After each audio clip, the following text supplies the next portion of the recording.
Hello and welcome to Nick Griffin Beyond the Pale. I'm your host for today, and I am not live. By that, I don't mean I'm unlive, as you now have to say on X. I'm here, but I'm here in fact on Tuesday, and you're here on Wednesday because I have to be busy and away this week. So it's a pre-record. So do please join in on the chat, but I cannot interact with you. Apologies for that. Should be back to normal, I believe, next week. Right, well, the news, of course, really for the last few days has been in Britain has been the fallout from the elections last Thursday. Now, I know that Jim has covered this on Perch TV as well, so I'm sure I won't be covering what Jim has. I'm going to look at a few of the details of this result. We're also going to be looking at the remarkable admission by one of the world's worst warmongers, who's constantly pushed for the United States to be busy on behalf of Israel in the Middle East. And he's now saying that America has lost the war on Iran. We knew that anyway, but it's very interesting to see it confirmed by Robert Kagan, but more on him in due course. Plus a book review of this book, Civil War UK, a book you really shouldn't read because it's rubbish. But more on that one as well later on. So for now, again, welcoming all of you, whether you're joining me straight away on Wednesday or later on. You're all very welcome indeed. Do please give us all the normal likes and shares. Right then, diving into the election. May the 7th, 2026 is the day really that British politics went tribal. In the heartlands of the Labour Party, the areas that Blair and Starmer in particularly so arrogantly portrayed, this once all-conquering party of the working class was obliterated. Now, I was a campaigner in British politics from a very young age. I can remember the times when even small council estates in Suffolk, let alone places like Sunderland and so on, you could go down a street and almost every single house had a Labour Party poster in the window, or if it had a garden, in the garden. It was a sea of red. And similarly in Tory areas, it was a sea of blue. Those were the old tribes. But they were political tribes. They weren't real tribes, not like we are getting now. And certainly all those areas which used to be a sea of Labour posters, all of them gone. Give you just one example. Reform stood, as in many places, in Kirklees Council in West Yorkshire. Kirklees is what used to be known as the heavy woolen area with lots of mills. Therefore, because it had lots of mills, the owners of the mills brought in lots of Pakistanis. So it's now quite heavily diverse. And it's not diverse at all. It's simply tribal. Some areas are Muslim, bang. Other areas are white, and they do not mix overall. It's just, you could cut it with a knife. But on Kirklees, Reform, who'd never held a seat there before, the British National Party held seats on Kirklees Council, which was a clue in advance of what was going to happen later, in fact.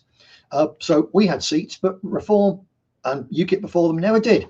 And they've gone overnight from having no representation at all to a position where they won 29 seats, more than any of the other parties, and the once ruling Labour Party won 0 seats.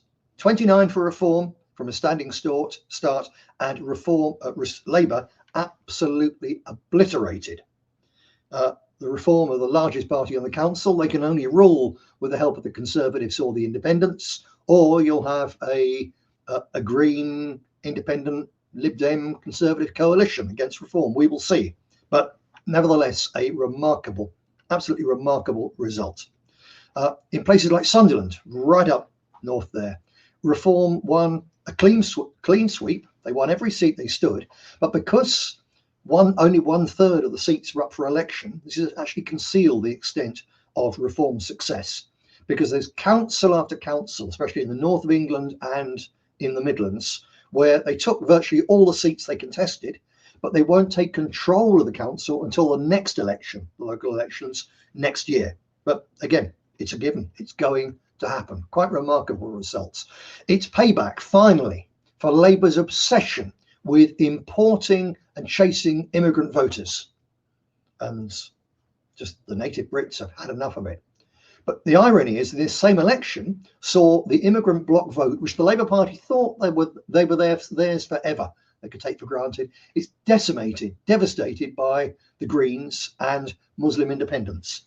Now, it really depends on what kind of area it is. If it's just thoroughly multicultural with left-wing white students and African voters and Afro-Caribbean voters and Muslim voters, those areas have mainly turned green against the Labour Party. But in the areas which were solidly just Muslim or white, those areas have turned to the Muslim independents. And although these elections were supposed to be about who empty the bins and so on, who controls, who does things at the local council level, it's nothing of the sort. In the English, and for that matter, white, Scottish and Welsh areas, this was a tribal vote by the indigenous for our country back. They're not going to get it through the ballot box, but they're not going to get it at all. But that was what the vote was about. We want our country back. We are a tribe. This was the political manifestation of the flag protests of the last few months, the Raise the Colours operation. This is ours, bang. And similarly, in the Muslim areas, they voted not about who was going to empty the bins. In fact, in Birmingham at present, no one collects the bins at all. The vote was purely about Gaza. It was about their tribe against the leaders of the West and against Israel. So really quite stunning stuff. And it's this parallel success of the reform on one side and Greens on the other, which leaves no political space in which the Labour Party can manoeuvre. So however long Keir Starmer hangs on as the leader of the British government, and whoever replaces him, there's really nothing they can do because to improve the fortunes of the Labour Party. Because if they move to the left in order to try to shut out the Greens, then they get even more anger against them from the indigenous Brits, and they lose even more votes and even more seats. On the other hand, if they tack right and start talking tough on immigration in order to try to block Reform and Nigel Farage, they lose even more of their white middle class voters to the Greens. So they are in a real bind. Now, several things follow on from this. A lot of people were saying in the past, people on our sort of wavelength, and speaking as a nationalist and a real traditionalist, people were saying before the election, oh, Farage, Reform, they're a busted flush really, because Reform taking on board all those old Tories, those failed Tory crooks, ex-ministers and so on, that's done immense damage. It was a terrible mistake. It's done immense damage with the white working class, the ex-Labour voters. Well, we've just seen it hasn't. Now, I did think there might be some truth in that, and frankly, I'm surprised that it hasn't worked at all. But Farage is a better politician than me. He's a better politician than anyone Britain has seen for probably 70 years or so. He is the consummate politician, and that's not wholly praise, I can tell you that. But he knew that although there's a few thousand people who are so full of hate against immigration and immigrants and Muslims and so on, that a party standing a single Muslim candidate immediately loses their vote. Against the few thousand who feel like that, there's several million, in fact millions and millions of Brits who have what the establishment would call racist feelings, but who don't want to think they're racist, because they're not really, they just want their country back. So Farage's stunt of standing and heavily advertising about 30 token ethnics out of several thousand candidates, well, not only did it not bother these people, it actively made them feel I can vote Reform and I'm still not a racist. So it was a very smart move. Well, that's it really. Reform did better than their critics and their knockers to the right as well as the left were expecting them to do. So what about Rupert Lowe's Restore? Well, their vote actually was quite remarkable. They didn't stand as Restore, as I'm sure you know. They stood just in Great Yarmouth, which is a parliamentary constituency. If you're an American, that's one of the ones that whoever wins there goes to Westminster. In these local elections, it was for the county council, and the Great Yarmouth parliamentary constituency has 10 county council seats.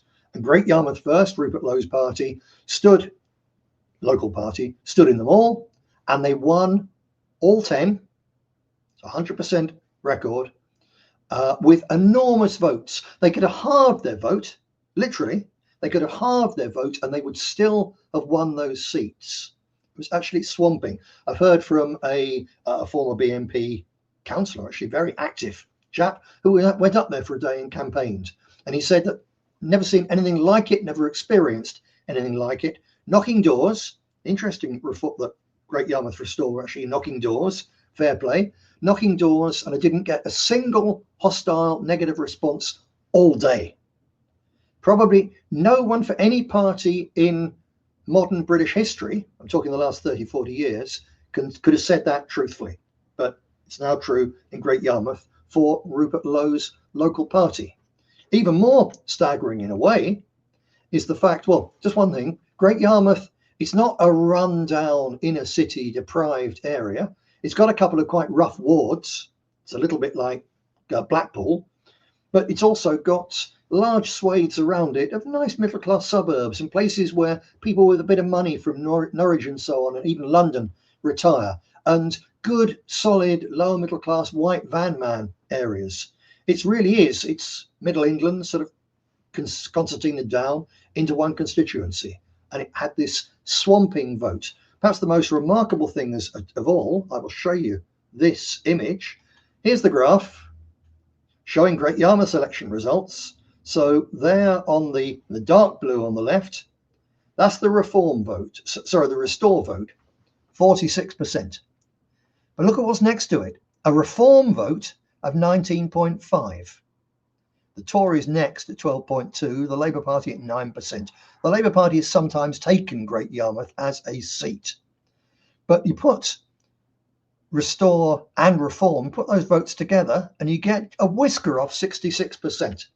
2/3 of the entire electorate who bothered to vote, voting for a party which they believe is firmly against immigration. That is not true, definitely in the case of reform, but nevertheless, that's what the people voting for them thought. That is an enormous tribal vote by the white English for their country back. There's no other possible way to read it. Right then, so let's just get rid of that graph. Go away. Why won't it go away? That's rather glitchy, isn't it? Ah, that's it, it's gone now. Good. So sorry about that slight quirk of StreamYard. Let me carry on. With votes like that, people who complain that, oh, the British just won't wake up, they're so stupid, they're talking nonsense. The British public are now wide awake to the problem. It's the parties who exploit their awareness who are actually still either weak or actually asleep as to the reality of what's coming, namely something so ghastly that this is not something you can vote your way out of. But that's where we are. What it sums up is that Britain, like the entire West, is entering a time when tribal loyalties become the basis of political organisation. And Britain is heading for balkanisation. That's it. There's not even Restore's much talked about remigration project. Even if they got to power, it couldn't possibly happen this side of massive civil unrest and de facto balkanisation. That is what is coming next to Britain and the whole West, especially because, as I've said before, there's very powerful forces pushing us that way. Right then, let me move on to the United States of America. I know we've got quite a few viewers over on the other side of the pond, and the comments from Robert Kagan. Now let's have a look at Mr. Kagan, shall we? Where's he gone? I believe here he is. Yes, Robert Kagan, with his wife, Victoria Nuland, who was the American Secretary of State who was wandering around Maidan Square in Kiev, handing out cookies to literal neo-Nazi thugs while they had their CIA-sponsored coup against the democratically elected government of Ukraine because it didn't want to join the European Union. And the charming Victoria there, she's the one who famously said, when told, well, this will cause problems for the EU, or the EU might not agree, she said, fuck the EU. And that is what these people, these NeoCon gangsters running large parts of United States foreign policy, have been doing for some years. Anyway, there is Robert Kagan, and he's co-founder of the Project for the New American Century. That makes him basically the leading NeoCon figure he's the in-house philosopher of every American, so-called American war for the last 30 years. And he's just published a piece in the Atlantic magazine, which is also very much a warmongering American deep state operation, and heavily Zionist. And his piece he published in The Atlantic was called Checkmate in Iran. And he writes that the United States has suffered, quote, a total defeat in a conflict, a setback so decisive that the strategic loss could neither be repaired nor ignored. And he says, briefly, he says, this isn't about like another Vietnam. It's not another Afghanistan. Those, he said, didn't do lasting damage to America's overall position in the world. This time, he says, this disaster that Netanyahu has helped drag Trump into in Iran is of an entirely different character. It can neither be repaired nor ignored, he says. He says that Iran isn't going to give the Straits of Hormuz back, not this year, or unless we negotiate harder. It will not, full stop. As he says, Iran will now be able not only to demand tolls for passage, but to limit transit to those nations with which it has good relations. Let me just find for you the Atlantic headline. Let's get rid of Mr. Kagan. And here he was. So here's the, this is his X post, actually. Oh, it's the Atlantic's X post about this article. The US is effectively checkmated in Iran, and this defeat will carry lasting consequences, unlike any America has endured before, Robert Kagan argues. And bear in mind, this isn't some Democrat who hates Trump and hates American involvement overseas. He was precisely for this sort of venture. The think tank which he set up and ran is one of the main voices which has been pushing the United States of America towards intervening in the Middle East on behalf of Israel. So this is really an arsonist complaining the house is now full of smoke. Then he deals with other things. He says, you know, Donald Trump, rather tongue-in-cheek, had said, well, we won't bother to reopen the straits, but the Europeans can do it now easily. Mr. Kagan says this: if the United States, with its mighty navy, can't or won't open the strait, no coalition of forces with just a fraction of the Americans' capability will be able to either. So, yeah, the idea that Britain's one functioning frigate out there can make a blimey difference when the United States of America dare not send its ships close to Iranian waters, it's quite ridiculous. But Mr. Kagan goes on, echoing what myself and Jim Dowson have told you a number of times for weeks now. He said he admits that America's weapons stocks are desperately low. Kagan says this: just a few weeks of war with a second-rank power have reduced American weapon stocks to perilously low levels with no quick remedy in sight. Goes on to say even more, that this is so bad, Mr. Kagan says, that the Gulf monarchies, the Saudis and so on, will now have to work with Iran. Quote, the United States will have proved itself a paper tiger, forcing the Gulf and other Arab states to accommodate Iran. Now, here we do then move into full-on crazy stuff, because Kagan's answer, written in The Atlantic, to this shambolic disaster is not to get the hell out of it and not do that again. No, he's proposing a massive ground invasion. He's proposing that billions more of American dollars, taxpayers' money, and hundreds of thousands of American boys and girls be sent to a ground invasion to try to do what on the ground what the American Air Force and Navy have already found they cannot do. So the neocons and the Zionists are still trying to wind up this full-scale destruction. And as I've written on Substack, this isn't just, they're not just aiming for the destruction of Iran, they're also aiming for the destruction of Saudi Arabia and the Gulf states, because if they can destroy a quarter of the world's oil supply and the fertilizers and everything else that comes through it, then the oil and the liquefied natural gas and the helium and the fertilizers produced in the United States of America, including from their new Venezuelan place, that makes it all so much more valuable that it keeps the American deep state and financial power and military industrial complex going for another 20 or 30 years, which is far ahead as these materialist pigs ever actually look. So that's what he's saying, but it's crazy, not least because the Gulf states are now saying, as he's pointed out, whoa, we don't really want to do this anymore. But Iran, the Iranians are very clever people. The Americans and the Zionists in Israel are relying on the Iranians to destroy the Gulf states. The Iranians might do it if they're really provoked, but overall, it's not in their interests. The nation that want to be the moral, spiritual leaders of the whole of Islam, it's not in their interests to devastate the country that Mecca's based in, for instance. So this is actually, this moment, a disaster for the people who've run and ruined the United States. But it's a moment of incredible hope for the world.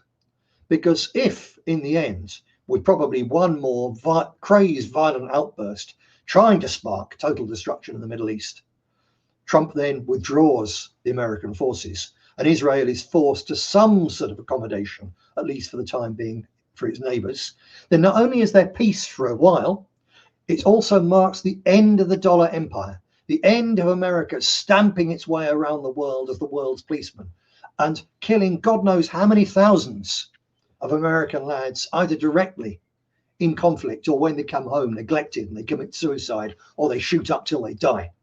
All that will be over.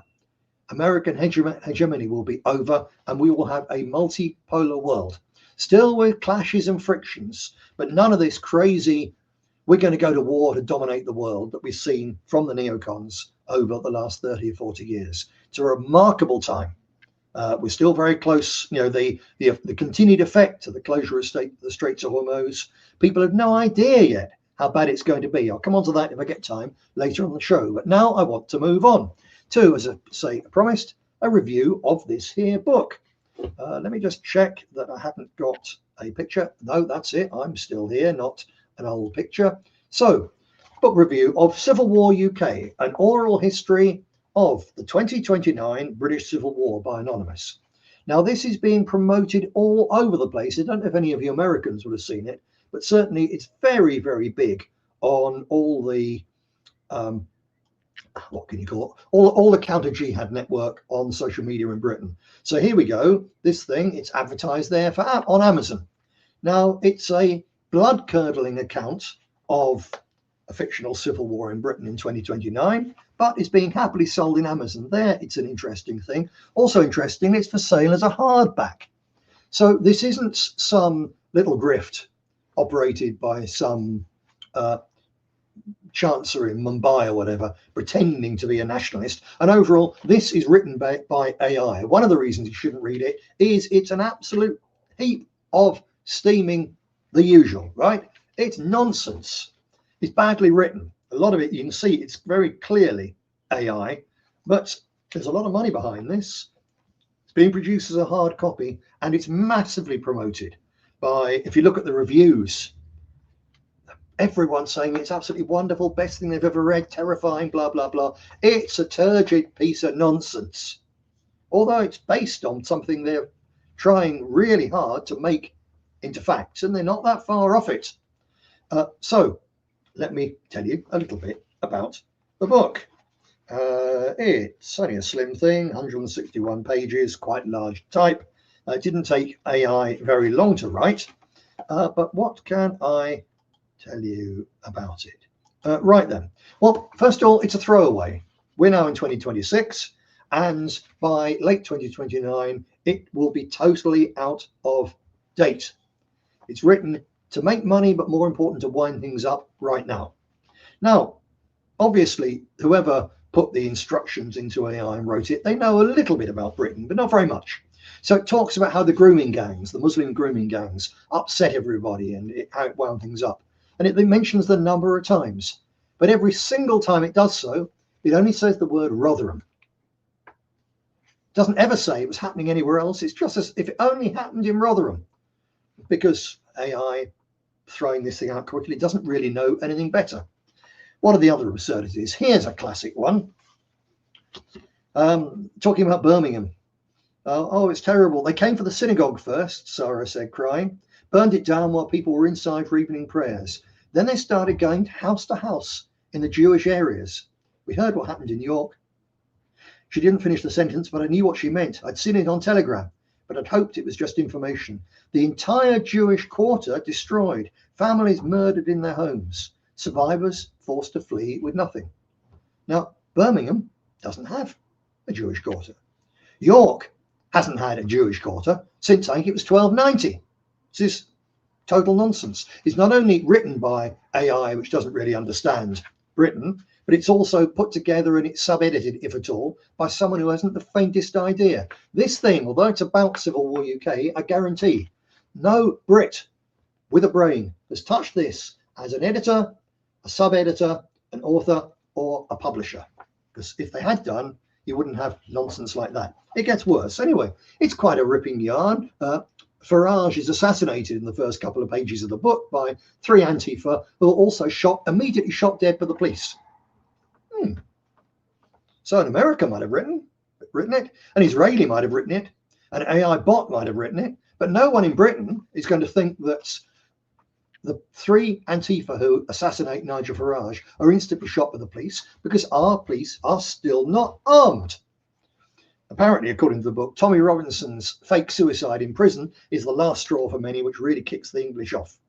But the whole thing is utterly unrealistic time and time again. The English apparently kick off just once, but then they're simply slaughtered over months and they don't even attempt to fight back until very late in the book. Utterly unrealistic. I'll tell you that. If you doubt that, go and talk to people in Sunderland and see how their sort of mentality is right now. You saw it in the elections I was mentioning earlier on. But among the lack of realism, there's an Islamist army invades from France. Now, if you know anything about the France and the French and what's going to happen if that place descends into civil war, then yes, the cities are already lost. But the most radical Islamists in the world are not going to control France, because they don't control any of the territory outside the cities. And their cities will be cut off, locked in, and steadily strangled. All sorts of horrors will occur, but they're not going to conquer France such that they can spare a whole army to come and conquer Britain. It's not just the Brits don't resist, the Sikhs and the Hindus, they don't resist either. They're just slaughtered. You try slaughtering Britain's million Sikhs and see what happens to you. Just ain't going to happen. I don't recommend it for anyone. They're good people. It carries on. Page 93. I must read this bit to you, actually. So James O'Hara is the man who opens the gates of York to the Muslims. Not because he supported Islam, he was a devout Catholic. So tell me, who writes books about things like this, where it's the devout Catholics, the best of the Christians in many people's eyes, who open the doors to the Muslim terrorists? He did so because he was convinced that the Jewish community was planning to surrender York to Israeli rescue forces. You may remember the rumours that the Israelis would land an army to lift the siege. It's just utterly bizarre. It gets more bizarre. The Jews were going to betray the city anyway, is what this traitor explained afterwards. At least this way, the Christians might be spared. It's a complete inversion of the reality of the whole of Western history vis-a-vis Islam, from the gates of Toledo right through up until the present day. It's not the Catholics or the Christians who opened the gates of our civilization to radical Muslims. Never has been. Somebody else entirely. Anyway, the attack on York's Jewish quarter was systematic and thorough. Every synagogue, every Jewish-owned business, every house marked with mezuzahs or Star of David symbols. The fighters had detailed lists of addresses and names. I tell you, there wouldn't be very many, because there's not even a functioning synagogue in York, because there basically aren't any Jews there. But anyway, according to this nonsense, the elimination of York's Jewish population was completed within 4 hours. Approximately 3,000 people, from elderly Holocaust survivors, they'd have to be very elderly now, to newborn babies. Some of our fighters were enthusiastic in their methods, says one of the Muslims. Bodies were left in the streets as examples. The medieval well, oh, there's so many tropes here, in the center of the Jewish quarter was filled with corpses. That's Deir Yassin. That's what happened to the Arabs at the start of the Nakba in Palestine in 1948. That's where the idea of bodies in wells come from. Graffiti in Arabic was painted on synagogue walls. This is the fate of all enemies of Islam. This is just pure warmongering, ultra Jewish, cranky religious mania about that they're the center of the world. And of course, in some places in the world, Jews have been massacred in slaughters. Terrible, unjust things have happened throughout history. Terrible, unjust things have happened to our people as well. But this book, it's all absolutely one-sided.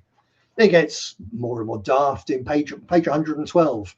It goes into an explanation of how the medieval walls of the city of Liverpool were refortified. There was nothing in Liverpool till the Victorians built it there. It was a tiny little fishing village. But according to this nonsense, it had medieval walls. It was a medieval city. And when finally Liverpool falls to the gigantic Muslim army that's conquered the whole of Britain, millions upon millions upon millions of Brits have just done nothing. And when Liverpool finally burns, a character who's escaped watches from the nearby Isle of Man, and he sees the smoke and the flames from Liverpool. Now, take a look at a map. Actually, the Isle of Man is about 95 miles from Liverpool. You wouldn't see a thing. It gets crazier. Page 112, 113. There's an expedition. The Muslim cause is slightly weakened when they send an expedition to help the Syrian radical government fight Israel for the Golan Heights. Now, it's very, very convenient if you are either a member of MI6 or the British ruling elite who used the Islamist crazies, the cutthroats, the head cutters in Syria to overthrow the Assad government. Or it's very convenient if you're in Mossad and so on, and you know that your government also used those head cutters and provided air cover and provided hospital treatment for huge numbers and provided weapons for those same head cutters against the Syrian Assad government. The idea that the Islamists now in charge in Syria would turn against their Western or their Israeli masters is total nonsense, but it's good nonsense when you're trying to convince stupid Brits of a very, very simplistic message. I could go on and on. It has the Muslim Council of Britain, Sunni, funded by Qatar, Sunni, and Iran. It's just a little bit of a mention in there, put in there to make idiots who read it and don't understand think, yeah, the Iranians, they're really bad. They're part of this as well. When in fact, the Iranians, along with the Syrian government, the Shia of Iraq, and the Russians, did more to fight Islamist extremism, Al-Qaeda and ISIS, than anybody on this planet. The book finishes with the United States standing aside as China partitions Britain. I'll tell you what this is. This is white doom porn. It's a grift, it's making money for someone, and it's counter-jihad nonsense. And the huge number of good reviews it's had are as artificial as the rest. But of course, they're rubbing salt into the open wounds, genuine wounds, that the British people have on account of mass immigration in general and the way in which our elite allowed punk Islamist gangs to run riot with our young girls and our young lads for several decades. So do not buy this book. It is not worth the money. It's not worth your time reading it. I read it to save you the trouble. Okay, so I hope you're grateful. If you are, for heaven's sake, don't read it, but drop me a note of thanks if you like. Right then, time is rolling on quite quickly. What else do I need to tell you? I think I'll leave, just the COVID bombshell. This is worth mentioning because it is quite remarkable. This chap here is a man called Baric, or Baric. I guess his name is probably actually from the former Yugoslavia. Ralph Baric. He is now a top virologist at the University of North Carolina. And he was one of the main virologists in America who was operating gain of function. This is tinkering around with viruses to make them more effective. And he's been under pressure from several different groups, particularly the non-profit US Right to Know campaign, which has also been working with a journalistic outfit called Real Clear Investigations. And they've been suing Barrich's University for the last 6 years to get access to his communications, which they've now got. And this highlights thousands of emails which spotlight his work and ties to research in Wuhan, China. And the long and the short of it is that all the conspiracy theorists about the idea that the virus was artificial, it was manipulated, it did come out of a lab, it was not just a Chinese lab, but a Chinese lab run with CIA money, it has now all come out. A senior congressional staffer who's been following the Senate and House probe of the COVID pandemic says this: the investigations have been terrible and Ralph Barich's fingerprints are everywhere. Gary Ruskin, the main researcher on this, puts it starkly, puts his finger on it. He says, Barich designed the gun. The Chinese built it and they pulled the trigger. Well, this is absolutely true. But none of this would have happened if it wasn't for the people running the United States of America who did this. It's fascinating. Barich and others connected with him proposed a year before the outbreak. They proposed direct proposal to create a novel hybrid bat virus at the Wuhan Institute of Virology by inserting into the existing bat virus what's called a furin cleavage site, which is nothing exciting. It's a way in which humans are easily infected through their lungs. And according to author Matt Ridley, who's a skeptic realist, he wrote about this, the sheer impossibility of the very place that these people said should be used to carry out this dangerous experiment, which was rejected. But then a year after this, it turns up and it actually happens in Wuhan. And Matt Ridley says this, of all the gin joints in all the world, and in all the towns in all the world, the virus walks into the city where this research is happening. The year after someone who proposed putting a furin cleavage site into coronavirus. That's quite a coincidence. Indeed, it most definitely is. So finally, former Centre for Disease Control Director, Mr. Redfield, told the investigators in this, that in the very first month of the pandemic, he was given classified material that highlighted the way that the COVID virus had a furin cleavage site. And he then promptly briefed then Secretary of State Mike Pompeo. Quote, I said, Mike, this is the smoking gun. This virus came from a lab. There you go. You don't get any clearer than that, do you? Quite remarkable news in a week, frankly, of remarkable news. I'm going to give you one more very quick thing before I come on to the end slate. And that is, where is it? Crisps. Have I got the crisps? I've got the crisps. Yes. I mentioned earlier on about people have no idea how bad the closure of the Straits of Hormuz is going to get. It's going to be really, really bad. It's too late now for this to be anything other than seriously, enormously damaging to the entire world. And it's getting towards catastrophic. So this is just a little sample just of what's coming. Look at these packets of crisps. At the back, now, Calbee is the most popular crisp manufacturer in Japan, making crisps for the Japanese market. And at the back row there, you see the crisp packets as they've been sold in Japan for years. They can dig up landfill sites in Japan in 1,000 years' time, and they will find millions and millions and millions of those coloured crisp packets. And they might wonder why all of a sudden in 2026, the crisp packets suddenly lose all their colour and turn black and white. Do you know why that is? Because the ink that they were using for those crisp packets and many, many other printed things in Japan can no longer be made. It's not there because it comes from petrochemicals imported by Japan from the Middle East, and they're not getting them anymore. So obviously it's not exactly civilizational catastrophe for Japan not to have coloured crisp packets, but it's just an indication of what is coming down the tracks.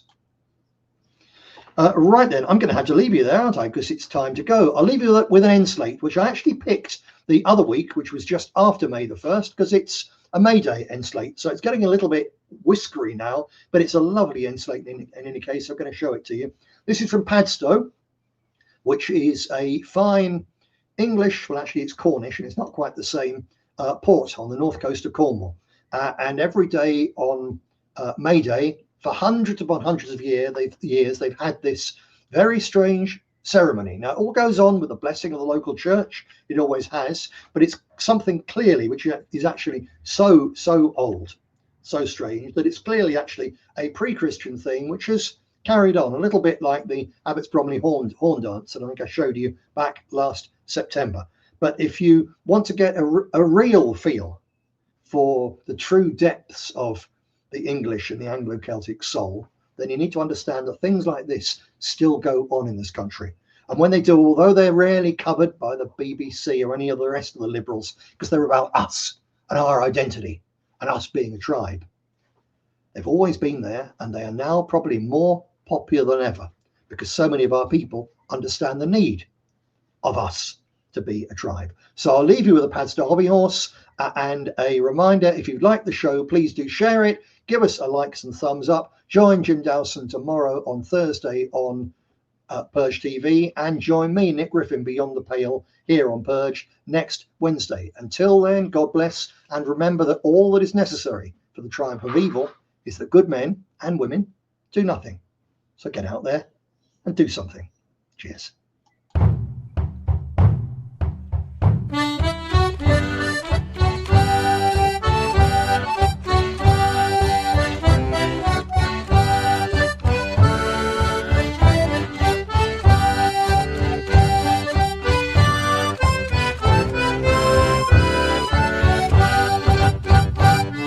Unite and unite, oh let us all unite, for summer is a-coming today, and whither we are going we all will unite in the merry morning of May.